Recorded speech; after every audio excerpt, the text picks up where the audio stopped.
15h au Caire, l'heure du journal de la télévision égyptienne. Mesdames et messieurs, bonjour. J'ai le plaisir de vous présenter le journal en compagnie de ma collègue Fatima Mourad. Bonjour Fatima. Bonjour Elham, bonjour mesdames et messieurs. Alors commençons notre journal par les principaux titres. Mostafa Madbouli participe au nom du président Abdel Fattah el-Sisi à Riyad aux activités de la 8e conférence sur l'initiative de l'avenir de l'investissement. Les troupes de l'occupation bombardent un bâtiment à Beit Lahia dans la bande de Gaza, faisant plus de 90 martyrs. Le Hezbollah libanais annonce avoir élu son numéro 2, Naïm Qassem, à la tête de la formation. À la une de l'actualité, le Premier ministre Dr Mostafa Madbouli est arrivé à Riyad, la capitale saoudienne, pour participer au nom du président Abdel Fattah el-Sisi aux activités de la 8e édition de la conférence sur l'initiative de l'avenir de l'investissement.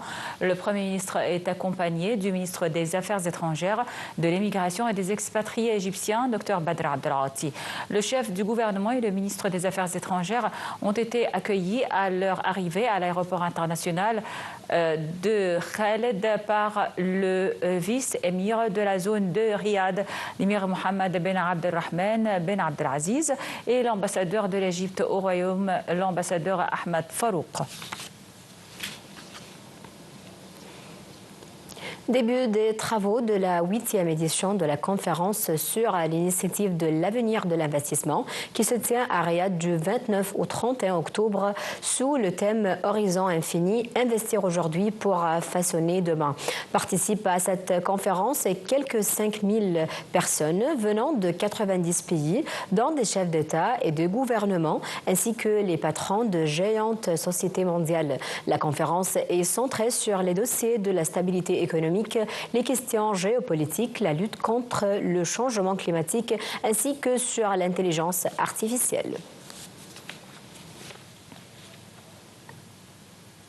Avant de quitter le Caire, le Premier ministre Mostafa Madbouli s'est réuni avec le ministre du Logement pour faire le suivi des plans du marketing des projets de l'autorité des nouvelles agglomérations urbaines. Au cours de la réunion, le ministre du Logement a abordé en détail les plans du marketing des unités résidentielles déjà construites par l'autorité. Il a également évoqué les projets attribués à des sociétés de marketing immobilier.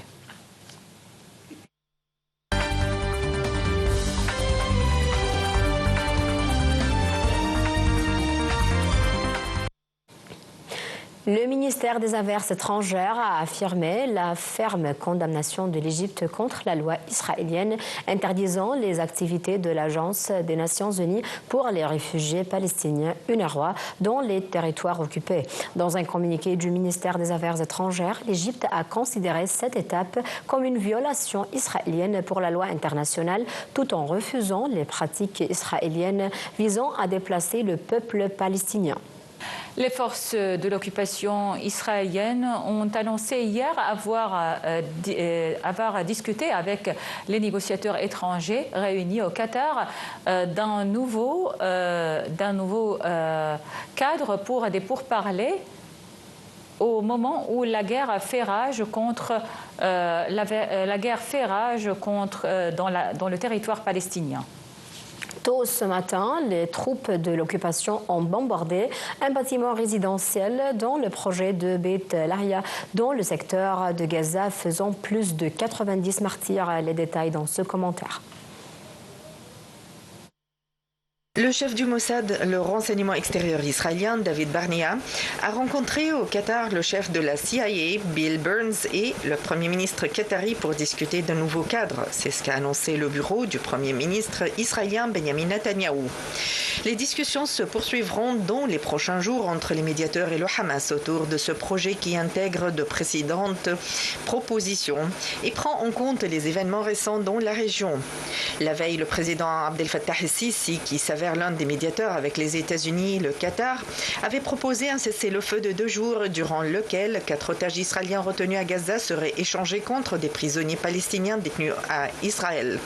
Ajoutant à la crise humanitaire dans le territoire assiégé, le Parlement israélien a voté, malgré les objections des Américains et de l'ONU, un projet de loi interdisant les activités de l'Agence des Nations Unies pour les réfugiés palestiniens, l'UNRWA.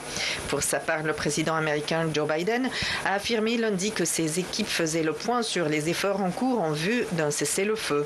Malgré les pressions internationales, Israël poursuit son offensive contre les Palestiniens. Tôt ce matin, les groupes de l'occupation ont bombardé un bâtiment résidentiel dans le projet de Beit Lahia, dans le secteur de Gaza, faisant plusieurs tués et blessés. Selon les autorités médicales à Gaza, 35 martyrs ont succombé dans les raids aériens et des bombardements israéliens sur le secteur pendant les 24 heures. Des sources médicales ont indiqué que l'occupation a perpétré 5 massacres dans le secteur, tuant 96 et en blessant 277 autres lors des récentes 48 heures. Le secrétaire général de la Ligue arabe, Ahmad Aboul-Ghait, a condamné la loi israélienne interdisant les activités de l'Agence des Nations Unies pour les réfugiés palestiniens, UNRWA, dans les territoires occupés, citant que l'UNRWA, créée par l'Assemblée générale de l'ONU en 1949, gère notamment des centres de santé et des écoles à Gaza et en Cisjordanie et présente ses services pour plus de 5,5 millions de réfugiés palestiniens dans la bande de Gaza, frappés par un désastre humanitaire.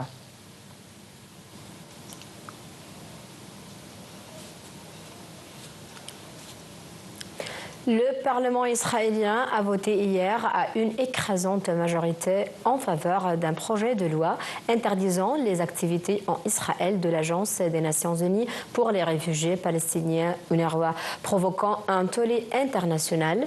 L'UNRWA a dénoncé une mesure scandaleuse à son encontre alors qu'elle est le principal acteur des opérations humanitaires dans la bande de Gaza, assiégée et dévastée par plus d'un an de guerre entre Israël et le Palestine.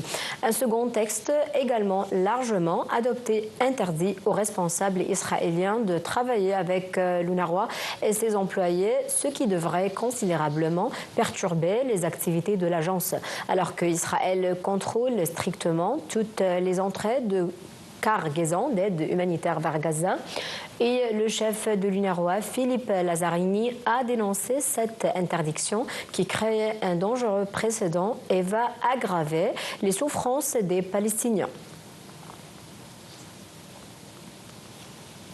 Le Hezbollah libanais a annoncé aujourd'hui avoir élu son numéro 2, Naïm Qassem, à la tête de la formation pro-iranienne pour succéder à Hassan Nasrallah, tué le 27 septembre dans une frappe israélienne sur la banlieue sud de Beyrouth.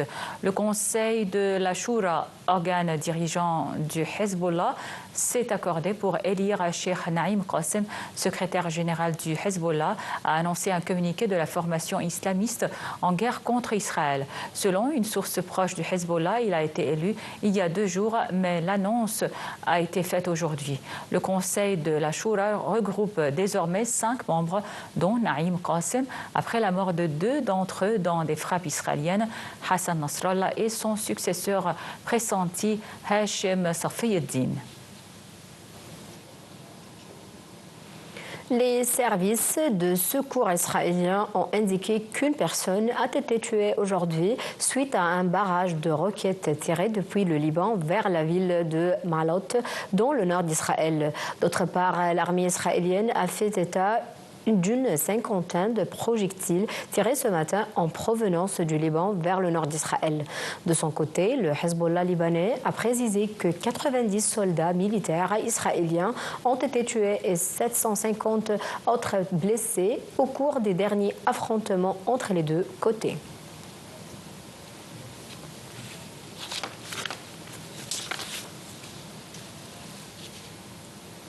Au moins 60 personnes ont été tuées hier dans plusieurs raids israéliens sur l'est du Liban, selon un bilan non définitif du ministère de la Santé libanais. Ces raids ont recensé les bombardements sur 12 localités de la région de Baalbek et la plaine de la Beqa, qui sont des fiefs du Hezbollah. Un commentaire. 60 personnes ont été tuées lundi, dont plusieurs raids israéliens sur l'est du Liban.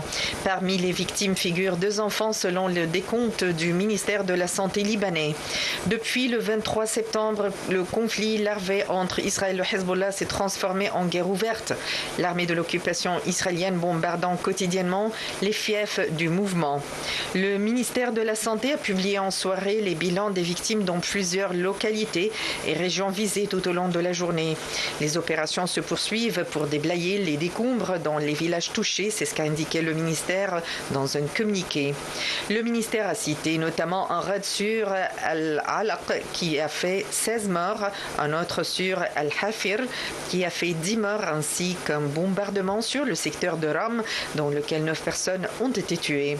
6 personnes dont un enfant ont été tuées dans une frappe dans la localité de Bodai. Un deuxième enfant est décédé dans un raid de l'ennemi israélien sur la localité de Brital, selon leurs propres termes. Ces bombardements n'ont pas été précédés des appels à évacuer publiés par l'armée israélienne avant ces bombardements ailleurs au Liban. Dans l'est du pays, frontalier de la Syrie, les forces de l'occupation n'appellent généralement pas la population à évacuer car elle dit viser des positions du Hezbollah. Des bombardements ont aussi visé lundi la ville côtière de Tyr, dans le sud du Liban, où 7 personnes ont été tuées selon le ministère de la Santé. Avec ce bilan non exhaustif, les frappes israéliennes au Liban ont fait plus de 1700 morts depuis le 23 septembre, selon un décompte du ministère libanais de la Santé. Les Houthis du Yémen ont revendiqué une attaque de drone sur le sud d'Israël où l'armée a indiqué qu'un drone venant de ce pays était tombé mardi matin dans une zone dégagée sans faire de blessés. Les Houthis ont mené une opération visant la zone industrielle israélienne dans la région d'Ashkelon à l'aide de drones, selon un communiqué lu par Yahya Sari, le porte-parole militaire des rebelles yéménites soutenus par l'Iran. L'armée israélienne avait annoncé plus tôt qu'un drone en provenance du Yémen avait traversé le territoire israélien et était tombé dans une zone dégagée dans cette région du sud d'Israël, en précisant qu'aucun blessé n'était à déplorer. En Ukraine, une attaque aérienne à Kharkiv a tué au moins 4 personnes aujourd'hui, a rapporté le maire de la deuxième ville d'Ukraine, dont la capitale a également été ciblée dans la nuit selon les autorités. Kharkiv, grande ville du nord-est située à 30 km de la frontière russe, est régulièrement pilonnée par l'armée de Moscou, engagée dans une offensive en Ukraine depuis le 24 février 2022.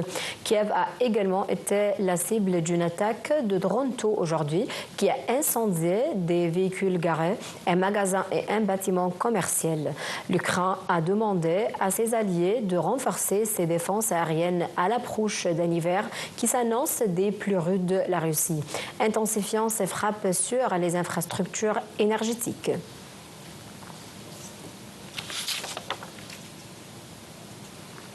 Donald Trump a affirmé hier être le contraire d'un nazi après plusieurs jours de polémique autour des penchants potentiellement autoritaires du candidat républicain à la Maison-Blanche.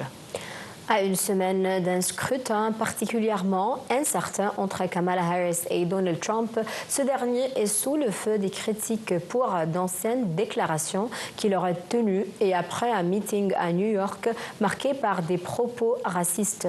Un commentaire. La nouvelle ligne de Kamala Harris est que tous ceux qui ne votent pas pour elle sont des nazis.